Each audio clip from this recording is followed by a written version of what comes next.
love the word inspired.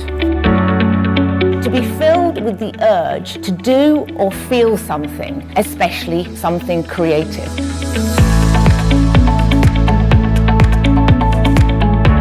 We need to grab people's attention now more than ever in the first line, in the first 5 seconds. Sometimes you get it right and sometimes you get it wrong, but it's also okay to get some things wrong. Traditional brands aim to be in the minds of consumers, whereas human brands aim to be in the lives. We are interested in making segmentations not based on who, but on the why. Because if I know why you do something, I have a much greater chance of meeting your need.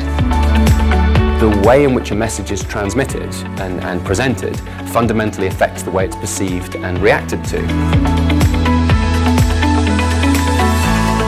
So the power of putting IT and marketing together is absolutely critical as we go forward.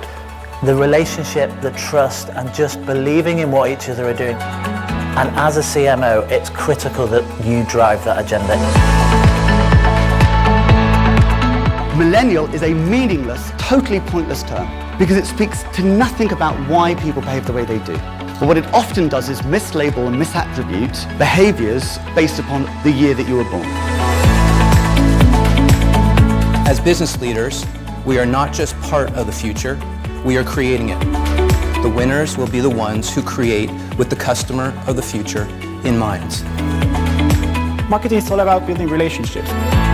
When we take relationships down to the micro level, we engage in a much more human and authentic way than when we try to do it with statistics. Where can digital play and where does digital not necessarily play? We have a duty to understand how the technology really enhances what we do. Quality is not what the supplier puts in, it's what the customer gets out. Cheers to everybody, and thank you very much for joining us today. Hopefully we all leave truly inspired.